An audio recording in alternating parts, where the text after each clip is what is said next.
Enterarles que estamos trabajando intensamente, todos los días recorremos largos tramos en colonias y ejidos, tocando puertas en plazas públicas, tratando de estrechar más la relación con la gente.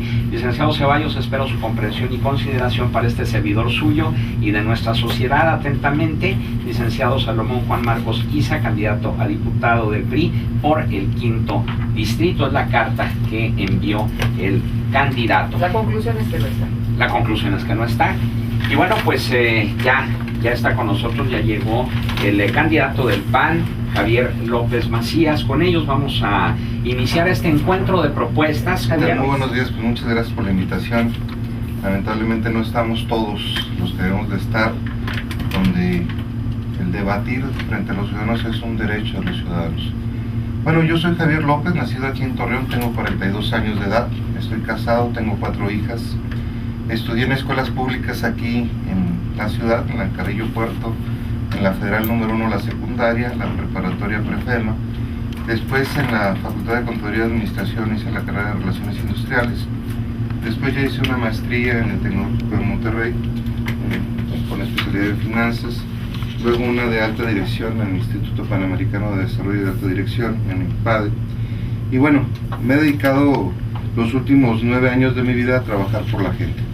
Tengo una organización social en todo el país, con más de 250 oficinas y más de 1 millón de afiliados, que buscamos el desarrollo de las personas, directamente el desarrollo de las personas. No somos una organización que regala las cosas, somos una organización que prepara, capacita, desarrolla habilidades, y en ese sentido nos interesa mucho que las personas sean protagonistas de su propio desarrollo, que las personas tengan las habilidades necesarias para poder emprender su propio negocio, para que tengan capacidad de organizarse alrededor de los problemas de su comunidad y resolverlos, y esto nos ha dado una gran oportunidad de desarrollo con ellos. Esta es mi trayectoria y estoy a sus órdenes. Bien, corresponde el turno al candidato del PRD, Francisco Reyes, para hacer su presentación, recordándoles que faltando 10 segundos para que concluya el tiempo que tienen de respuesta, les haremos una señal para que concluyan. De no hacerlo, nos veremos en la necesidad de interrumpir. Adelante, Francisco Reyes. Gracias, muy buenos días a todos los radioescuchas. Mi nombre es Francisco Andrés Reyes Cortés, soy candidato por la coalición Movimiento Progresista, que la compone el Partido de la Revolución Democrática, el Partido del Trabajo y el Partido del Movimiento Ciudadano. Yo me dedico a la construcción, soy un constructor independiente, soy un constructor microempresario, estudié ingeniería civil en la universidad y prácticamente tengo poca participación política. A partir de el 2005 me integro a la lucha que encabeza Andrés Manuel López Obrador, me integro durante el desafuero que se intentó en ese momento, y a partir de entonces integré políticamente. Actualmente me hace una propuesta al Movimiento Ciudadano para encabezar la candidatura al Distrito 5, que la acepto porque considero que quien debe estar en la Diputación, quien debe ser representante popular, deben ser personas que estén exactamente comprometidas con la honestidad, comprometidas con el mismo pueblo. Necesitamos que no se presente gente que dice saberlo todo, que dice conocerlo todo, pero que viven políticamente y que viven de la política, que viven del ingreso. Muy bien. Muy bien, vamos a la primera pregunta, candidato. La tomamos de la urna y la pregunta es la siguiente. ¿Cuál es la principal iniciativa de ley y qué propondría usted a la Constitución? Gracias. Pues son varias iniciativas, englobar en varias. La principal propuesta legislativa que tenemos es que nuestra sociedad debe ser mucho más participativa y mucho más corresponsable. Es decir, necesitamos hacer una iniciativa que tome en cuenta a la iniciativa popular. Es decir, actualmente nada más los diputados federales, los diputados locales y el Ejecutivo pueden hacer propuestas para cambiar la legislación. La intención es que cualquier ciudadano lo pueda hacer bajo cierta reglamentación, pero que se incorpore la iniciativa popular a nuestra Constitución. También dentro de ese mismo ámbito queremos llevar a a condición de ley la consulta popular, es decir, que mediante referéndum y plebiscito se pueda consultar directamente a la ciudadanía y que se lleve a ley lo que la ciudadanía propone y no nada más lo que proponen los partidos con respecto a sus intereses. Y por último, la revocación de mandato. Es indispensable que haya una revocación de mandato, es decir, que el funcionario que no cumpla, la ciudadanía tenga la posibilidad de mandarlo a su casa, el que no cumpla que se vaya. Esas son para usted las iniciativas de ley. Bueno, le toca el turno ahora a Javier López con lo que sería la primera réplica. Pues muy bien, mira, yo creo que hoy el sistema político ya está caduco. Por eso propongo una gran reforma política que implique un cambio de fondo, de poner al centro a los ciudadanos. El empoderamiento ciudadano es el tema de hoy. Hoy los ciudadanos ven a los políticos pues con desconfianza. Obviamente en las campañas te dice la gente, es que no puedo creer ya en ustedes, el año pasado todos los políticos me mintieron, empezando por quien ganó al gobernador, que dijo que bajaría los impuestos y los subió. Nosotros queremos una gran reforma política que empodere a los ciudadanos, que le dé las habilidades a los ciudadanos para construir políticas públicas de largo plazo. Esta parte que se menciona de la revocación de mandato tiene que ser a todos los niveles, incluyendo a los legisladores. La revocación de mandato implica que podamos correr a los funcionarios que no cumplen, que las promesas que hacen en campaña, si no las cumplen, se vayan, que si no hacen sus funciones, se vayan. No tenemos por qué aguantar a un gobernante durante tanto tiempo si no hace bien las cosas. Bien. Ahora, esta misma pregunta, esta fue la réplica de Javier López, y esta misma pregunta ahora la responde. ¿Cuál es la principal iniciativa de ley que propondría usted a la Constitución? Yo voy a hacer una ley de participación ciudadana, una ley que permita que todos los ciudadanos que se involucren y cambie esta dinámica de control de poder por los partidos políticos y podamos pasar a una democracia participativa, ya no representativa. ¿Qué sucede en las cámaras? Que se dan votos corporativos, se ponen de acuerdo las cúpulas y todos los diputados de un partido o de otro jalan con su bancada y votan como les hayan dicho. Yo creo que es momento de debatir a fondo el país, de construirlo a lo largo y ancho del país, donde los programas, por ejemplo, sociales, no puedan ser programas clientelares, no puedan ser programas temporales durante una campaña electoral como está sucediendo en Coahuila, sino que se construyan programas sociales que realmente erradiquen la pobreza. Nosotros queremos una constitución que empodere a los ciudadanos, lo vuelvo a decir, y que, por ejemplo, en el tema de la reforma fiscal se adecue a las diferentes circunstancias de los ciudadanos. La reforma laboral, que tiene que ser a fondo también, que permita el desarrollo y el empleo. La reforma energética, que permita la inversión privada, precisamente para ser competitivos en el tema de petróleo, de luz, etcétera. Tenemos que hacer una reforma a fondo estructural para el campo. El campo hoy no puede seguir con las condiciones que tiene. Tenemos que darle otro formato para que pueda ser competitivo, que tenga esquemas donde la integración productiva le permita ser capaz de vender sus productos. Bueno, son muchas de las reformas a fondo que tenemos que hacer.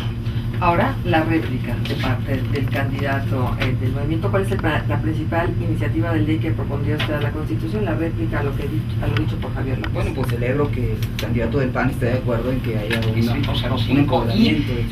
La siguiente pregunta la responde en primer término el candidato del PAN, Javier López Macías.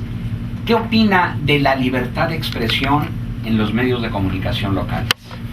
Yo creo que en términos de la libertad de expresión, lamentamos mucho que la reforma política que se hizo hace 2 años haya limitado tanto en estos procesos electorales la participación ciudadana. Me parece a mí que tenemos que prevalecer la libertad de expresión en todo sentido, y esta demanda juvenil hoy más vigente que nunca es la democratización de los medios. Lamentablemente no todos son como Grem, no todos los medios tienen apertura, no todos los medios buscan este tipo de encuentros. La realidad es que reciben línea nacional, y en esas líneas nacionales pues tienen ya su candidato, y su candidato evidentemente no es la democracia, no es la participación ciudadana, no es el electorado. Para nosotros es momento de que esta democratización de los medios alcance para tener una democracia vigente, permanente, participativa, abierta. A mí me parece que hay que legislar para prevalecerla. En términos de la libertad de expresión, nunca habrá límites, no puede haber límites. Hay que pecar por exceso, más que por poner límites como se ha hecho en la reforma política electoral pasada.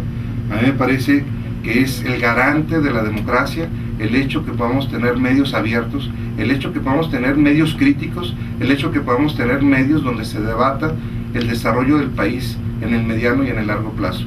Yo creo que la libertad de expresión es la única manera que tenemos de limitar el poder autoritario que se ha vivido, por ejemplo, en Coahuila. Bien, escuchamos ahora la réplica del candidato del PRD.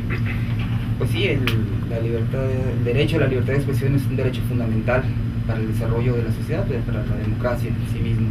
Afortunadamente, en estos momentos, los medios alternativos de comunicación, es decir, la Internet, está sustituyendo a la misma limitaciones que se ponen los medios electrónicos, principalmente las televisoras, a sus medios de expresión. Muy bien, vamos ahora a la misma pregunta, la responde el candidato del PRD. ¿Qué opina de la libertad de expresión en los medios de comunicación locales? Pues en los medios de comunicación locales. Que en los medios de comunicación locales afortunadamente tenemos mucho más apertura y mucho más libertad de expresión que en los medios nacionales. Los medios de, básicamente la televisión, están permanentemente autocensurados, están generalmente al servicio del partido que está en el poder, y en esta campaña, en todo el proceso de campaña, Televisa ha estado totalmente a favor del candidato de PRI, de Enrique Peña Nieto. Y como estaba comentando en su momento, afortunadamente la juventud, a través de los medios alternativos, de Internet, de las redes sociales, han logrado un despertar social muy importante. Presentamos más de 20 veces más iniciativas de ley que el PRD en la Cámara de Diputados. Evidentemente tenemos un poder legislativo importante, una escuela democrática importante, y en el contexto de que estas iniciativas no hayan sido aprobadas, pues no encontramos el concurso del PRD para discutirlas. Muchas de ellas por default fueron descartadas, ni siquiera fueron discutidas a fondo. En comisiones hay una parálisis tremenda en la Cámara, porque se ponen los intereses partidistas por encima del interés nacional. Simplemente la reforma laboral, que fue detenida en el último momento de aprobación, una vez pasado todo el proceso, votaron en contra, abandonaron la sala del Pleno y no se llevó a cabo. Este tema tiene que ser para todos una exigencia, para todos los partidos. Yo no particularizaría solo en el PRD. En el PRI específicamente ha habido esa parálisis y hoy necesitamos abrir la puerta a la democracia. Bien, y vamos con la siguiente pregunta y la responde el candidato Morena. ¿Y cuál es su postura en torno a la legalización de las drogas? Francisco. Sí, gracias. Bueno, pues es un tema muy polémico, es un tema que personajes importantes, personajes públicos importantes, como inclusive el recientemente fallecido escritor Carlos Fuentes, estaba de acuerdo. Yo creo que sí tiene que discutirse, sí tiene que haber una gran discusión nacional, tiene que haber una gran consulta nacional para decidir si estamos de acuerdo o no. Tomaban como referencia lo que sucedió en los Estados Unidos durante la época de la prohibición del alcohol, que en aquellos tiempos la delincuencia que se generaba era precisamente por comercializar un producto prohibido, es decir, el alcohol. Una vez que se legalizó el alcohol, dejó de ser un problema delictivo para volverse un problema de salud. Obviamente puede ser mucho mejor tratado un problema de salud que un problema de delincuencia. Pudiera ser el caso de algunas de las drogas menos duras, ¿no? Como probablemente la marihuana. Pero tendría que haber una gran discusión nacional y tendría que haber consulta popular y tendría que ser la misma ciudadanía de acuerdo con suficiente información la que decidiera. Bien, ahora vamos con la réplica de Javier López. Bueno, a mí me parece que el tema de drogas es un tema que debe tratarse como un problema de salud pública, pero además como un problema hemisférico. No podemos pensar que el debate sobre la legalización de las drogas se dé solo en el país, cuando en la frontera norte tenemos al principal consumidor de este producto y además en la frontera sur tenemos al principal productor del mismo. En el contexto de lo que ha sucedido con antecedentes como el que se menciona de alcohol y tabaco, no es lo mismo, porque aquí se altera el estado de fondo de las personas neuronal y obviamente cuando convives con personas que consumen drogas sabes la alteración que hay de sus nervios y de su carácter y de su temperamento y la capacidad que tienen de violencia. No es un tema que pueda discutirse solo a la luz de una cuestión de querer abaratar el problema de las drogas en términos de la violencia que hay, sino que tenemos que entrar al fondo, las consecuencias que tiene quien la consume.